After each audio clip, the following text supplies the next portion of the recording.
Bonjour à toutes et à tous. Pardon, comme vous le savez, la vie montreuilloise est vraiment très intense et vous en êtes aujourd'hui, je crois, un témoignage renouvelé.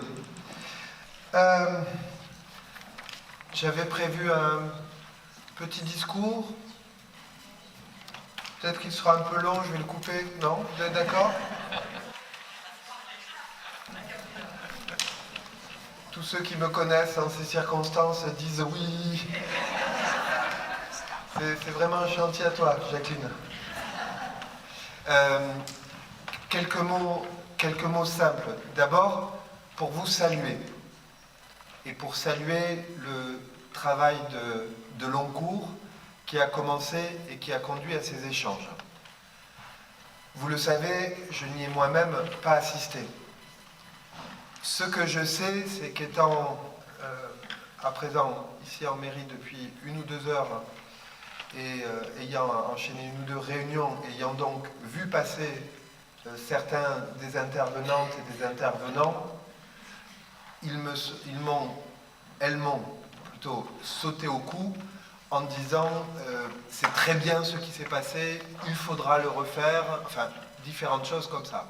Je leur ai dit que ça n'était pas moi qui l'avais organisé, donc qu'il fallait s'adresser évidemment aux intervenants, mais c'est quand même un premier témoignage. Il s'est passé quelque chose.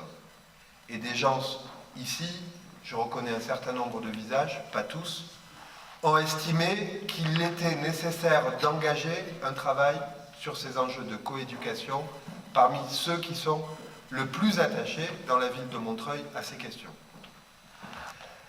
À mon avis, Montreuil est naturellement une ville qui doit accueillir, faire fleurir, développer ce principe de coéducation. Et je sais, pour avoir parfois avec vous, parfois avec d'autres que vous, eu à traiter et à régler un certain nombre de problèmes, de difficultés, combien le tissu qui entoure l'école, combien le tissu qui entoure à un moment donné le quartier, les enfants, peut être important pour amener à la résolution de questions éducatives, comme d'ailleurs d'autres questions liées à la vie quotidienne et à la sauvegarde d'un certain nombre de jeunes montreuilloises ou de jeunes montreuillois. Permettez-moi de dire de ce point de vue, m'adressant ici plus particulièrement aux membres engagés des associations de parents d'élèves, combien il est précieux d'avoir dans les écoles de Montreuil des parents engagés.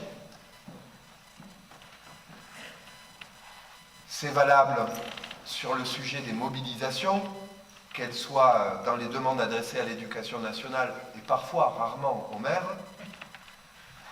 C'est valable également dans ces problèmes plus particuliers qui font la petite trame du tissu local, et simplement par le fait d'avoir un lien de qualité, nous pouvons en envisager la résolution avec beaucoup plus de facilité. Pour moi, le fond du problème de la coéducation, c'est cette question de la qualité du lien qui nous unit. Il y avait cette belle phrase qui avait été mise en avant dans Rêve, qui était « Il faut toute une ville pour élever un enfant ». Je le crois.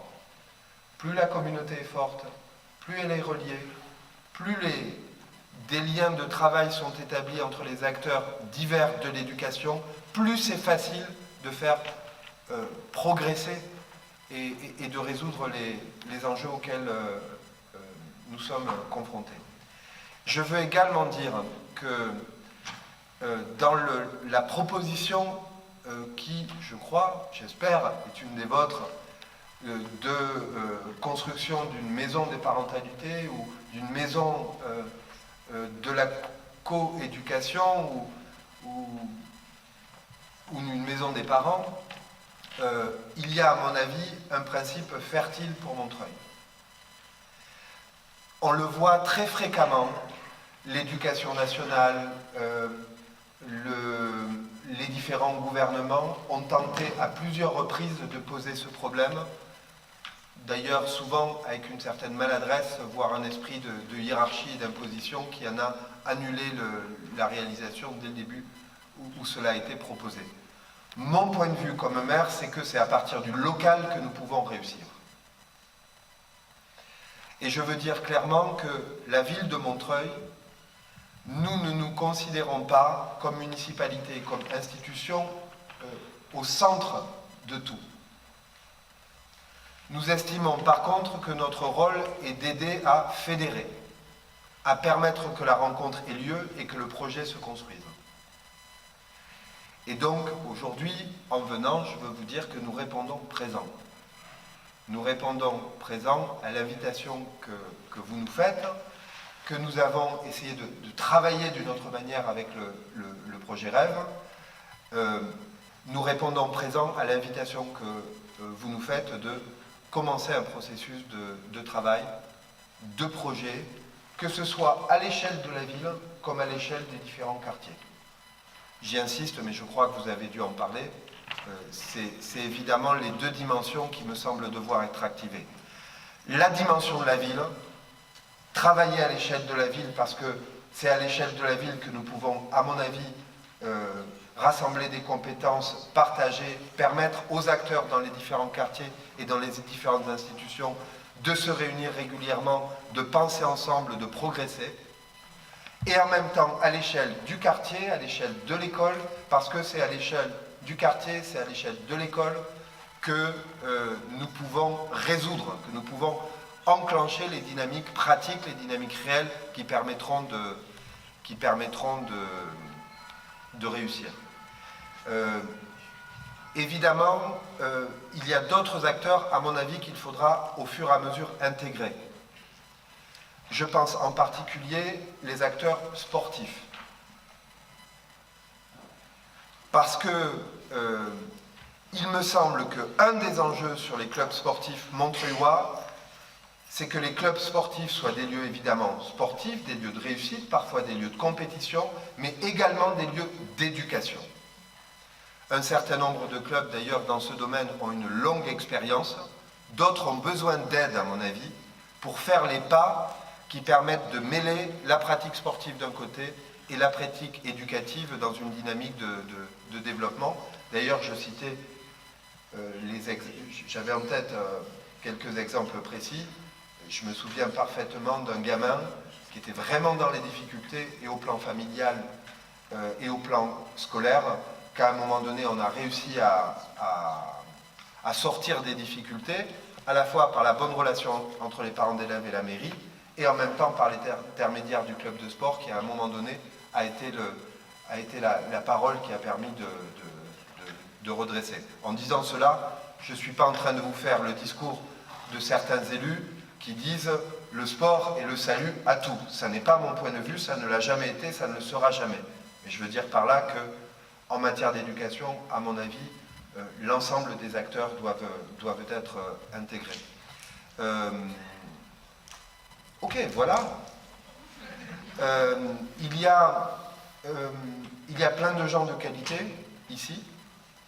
Je veux dire également que l'administration montreuilloise a été, au cours des années qui viennent de s'écouler, soumise à rude épreuve, notamment en matière éducative. 2014, vous vous en souvenez, c'était le grand bazar des rythmes scolaires qui a été, dès les premiers mois, le premier grand sujet à aborder dans le mandat. Et un certain nombre de repères essentiels, pour moi, s'étaient perdus. Et notamment, je vous en donne un qui est essentiel à mes yeux, la notion d'éducation populaire s'agissant de nos centres de loisirs et de nos centres de vacances. Un certain nombre d'équipes ont tenu contre vents et marées. Nous les avons, depuis plusieurs années, encouragés à reprendre dans une logique d'éducation populaire. Sachez que, par exemple, dans nos centres de vacances comme dans nos centres de loisirs, c'est en train de progresser, mais il y a encore du travail. On a des gens qui se forment à l'éducation non violente. On a des projets qui sont des projets très développés et qui ne sont pas simplement des projets de divertissement, mais qui sont aussi des projets d'éducation, des projets permettant de faire grandir l'humanité en nos enfants. Tout cela pour redire qu'à mon avis, Montreuil est la ville idéale, par la qualité des gens qu'il y a en tout domaine et surtout par les valeurs qui sont les vôtres, par ce à quoi vous êtes attachés pour débuter une belle histoire en matière de coéducation. Ainsi, pour moi, ce n'est pas aujourd'hui la fin des assises de la coéducation, mais c'est plutôt leur commencement et je vous remercie pour le travail que vous avez bien voulu initier en partenariat.